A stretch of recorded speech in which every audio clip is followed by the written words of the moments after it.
Hi, everybody. My name is Joe. I'm a compulsive overeater and an addict, and I weigh and measure 3 meals a day off the gray sheet. I write them down. I share them with my sponsor, um, and I don't eat in between meals, no matter what. And abstinence, and sobriety are the most important things in my life today. Um, I celebrated, as I said just a little while ago, my 5th anniversary of Gray Sheet Abstinence on August 7th, and it just blows me away. For 27 years, I resisted this program. Actually, probably longer than that, because when I first got sober, and I've been sober 32 years, when I first got sober, I was 12 stepped into Gray Sheet by Duffy and Susie H. Because they were active in the sober community that I was in Charlestown, Mass. And so, I agreed to try it, and I tried it for 4 days. And I think I went over to Cambridge, but I can't recall for sure. But I'm pretty sure. I know I had been to the Gray Sheet meetings. I remember going to one in the auditorium at Cambridge City Hospital, and then been a roundup of sorts. And I also had gone over to the church and been at meetings there as well. So anyways, I was doing the Gray Sheet for like 4 days, and I was working in a prison at the time. And when I was walking across the yard, I started to faint. And if I wasn't close to the wall, I would have passed out, right onto the ground in the middle of the inmates' exercise yard, which is not a good thing if you're working in prison. And it scared me. I look back on it now, and I realized that it's because I was not drinking enough fluids. I wasn't having enough water. But at that point in time, I latched on to, this Gray Sheet thing doesn't work for me. It just doesn't work. And I held on to that stubbornly for quite a few years. As a child, food was always an issue for me. I didn't know that. I was an emotional eater. I ate to soothe myself. I grew up in a housing project in Charlestown, Mass. My mother was a single mom. She was on welfare. We had food stamps and government food. She always managed to put meals in front of us. And we were poor, and I knew we were poor, and there was a lot of feeling less than that came along with that. And it was no fault of anybody's. I could lay some blame, but there's no good in that. My father basically abandoned us, and and there were 6 of us, and my mother did a heck of a job. It was a long time before I was able to actually let go of my resentments towards her and acknowledge that. I think some of you heard me share that before, but it was a year ago this summer. So I was 31 years sober, and I was 4 years abstinent and clean before I could forgive my mother. And it absolutely happened the same way my abstinence happened. It was my higher power, because I was driving down to Massachusetts. I was on 95 going south in New Hampshire, just crossing to New Hampshire. And the thought came out of nowhere into my head. And it was, forgive your mother. And I just kind of went, oh, okay.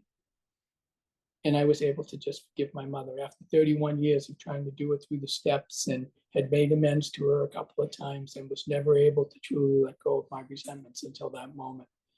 And now I can appreciate, that she did the best she could with what she had. As a kid, many of you have heard me say it before, we would be having our meals. We always had a meal together in the evening, and there was always plenty of food, even if it was government food. And when there were leftovers, my mother used to say, "Oh, don't worry about it, Joey, we'll eat it." And that was the truth of it, and she used to refer to me as her swell bucket. And that was hurtful, but I didn't care. I wanted the food, and I would eat the food, but it did hurt. And it still hurts when I think about it now. But as I said, she did the best she could with what she had. I was thinking about it earlier. I don't know that I have ever really talked about it. I remember being about 11 or 12 years old and going down. There was this department store called the Globe in Charlestown. And I went down there to get clothes for school, no, for Easter. And for the first time, my mother said, "You're going to have to get husky pants." And I'm like, "I'm going to get what?" And husky pants were for fat kids. And so she bought me a pair of these husky pants. And I remember, us all being outside in our Easter clothes and me, making a joke out of the husky pants that I was wearing, pulling them way up over my stomach and, parading around and, finding the humor in it. But I don't think, truly inside that was finding the humor in that. In the 5th and 6th grade, I remember that, the kids in the class, there were 2 of us kids there that were heavy kids, and the other guy was bigger than me. So he was blimp and I was baby blimp, and again, those hurtful things that happened, I would make light of it. I would make fun of it. If it got to me, I'd end up in fights, and there were lots of those where I grew up for a lot of different reasons. It was just that kind of place. But it was a rough growing up, but the food was where I sought my relief, and that was the way it was up until getting into like 9th grade, 15 years old when I discovered drinking, and I turned to alcohol, and alcohol became an obsession and compulsion in addition to the food. And I pretty much took off from there. I had some goals that I thought would make my life better, would get me out of the projects, would put me in I guess help me feel better about myself. One was that I was going to go to college and get a college degree and get a better life. And then there were these other goals. I was going to marry a girl from Charlestown. I was going to live in Charlestown forever. I was going to get my own little refrige to put my own beverages in as soon as I got away to college. And and all of that, started to happen. I was smart enough and poor enough to get a pretty good scholarship to college, and I went to college, a private college in Springfield, Mass. And I went for nothing. And actually, there was an account that I could just draw on that had my scholarship money on it for my expenses. And as part of that, they also gave me a job in the library, thank God, because if I wasn't working in the library, I never would have made it through college, because that was when I did my homework and when I wasn't doing other stuff. But they had this wonderful thing in the and I really there was nobody around me, nobody in my sphere who could tell me what it was like to go away for college, because there was nobody I knew other than a couple of teachers that had done it. And so when I was going away to college, I really didn't know what to expect. I didn't know if they would let me come home. I didn't know if this would happen and that would happen. I just didn't know. And I got there and they gave me this thing called a meal ticket. And the meal ticket was a card. And I took this card to the dining hall. And for 2 hours, 3 times a day, I could be in this dining hall and I could be eating all the stuff that I had never even seen. I didn't know what yogurt was. I'm sorry. I didn't know what these things were. I had no idea, and I was, I was an addict set free in this environment. When I went away to college, I was 168 pounds. When I left college, I was like 225. And it was because of the freedom of being able to eat whatever I wanted as much as I wanted. And I did, along with my drinking. I was a drinker, and a lot of, the signs of my alcoholism were definitely present there. I got an OUI in my senior year in college. But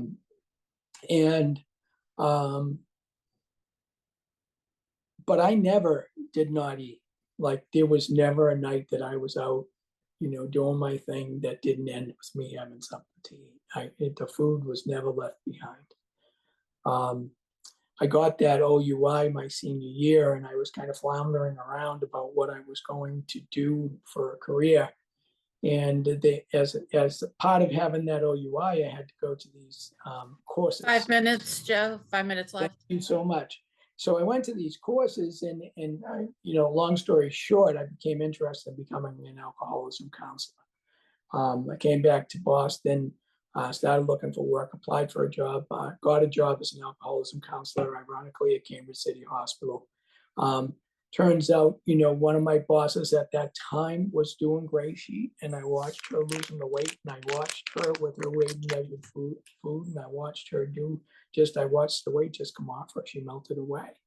And I was curious, too about whether or not I was an alcoholic, and I would ask a lot of questions. But I would leave that job, and I would go out with a coworker of mine. We'd be drinking and smoking and doing our thing. And, to me, I wasn't as bad as the clients that I was working with. And I learned everything there was to learn about addiction and this disease. And I had a lot of knowledge. So, fast forward, I again was having all those things come true for me. I married a girl from Charlestown. We bought a house in Charlestown. I was working in Charlestown. All the things I wanted, because that was my safety net. And I look back at it now and I see it was part of all of it was tied into my closed-minded thinking that I didn't understand what that was. I didn't know what that was. And I thought, I attained all these goals that I had set for myself, but I was getting more and more miserable. And for me, it was everybody else's fault. It wasn't about me. If everybody else would just do what I wanted them to do, things would be all right. But people didn't seem to get that and understand that. That came crashing down for me in 1991.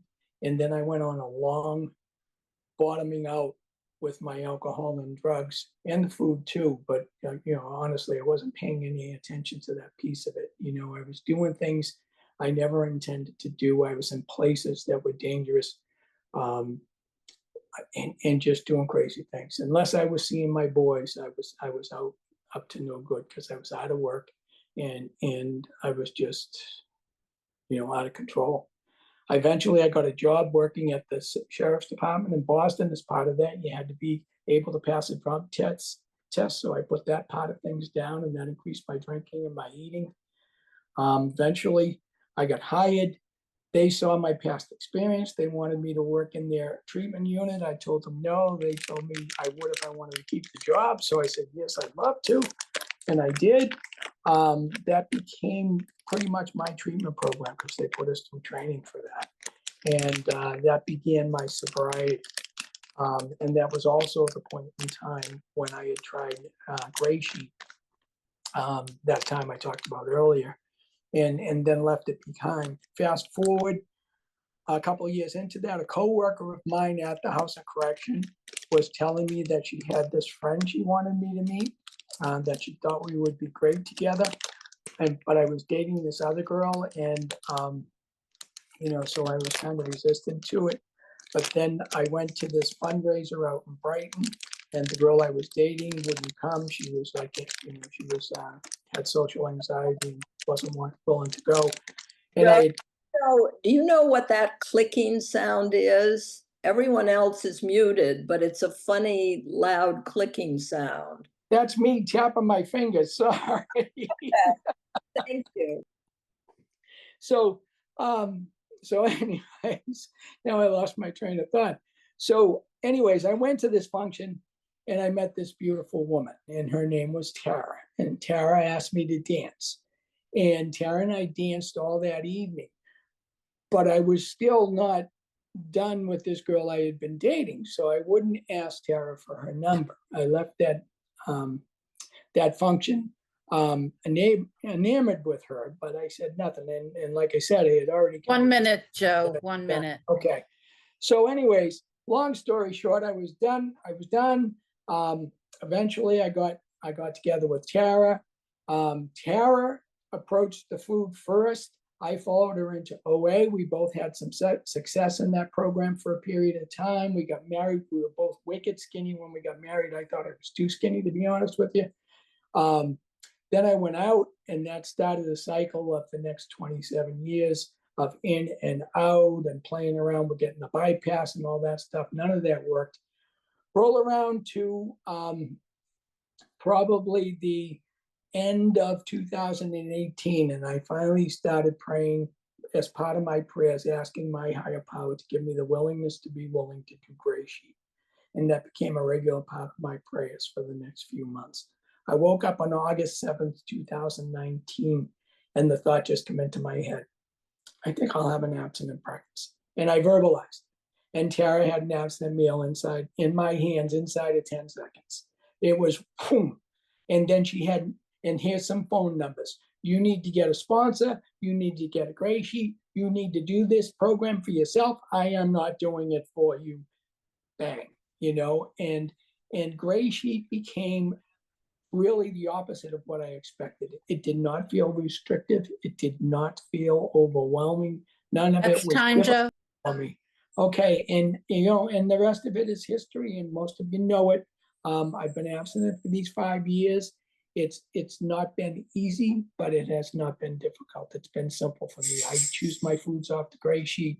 I eat them 3 times a day, weighed and measured. I share them with my sponsor. I'm here with you guys every Monday for the most part, and you guys have saved my life. I love you all. Thanks.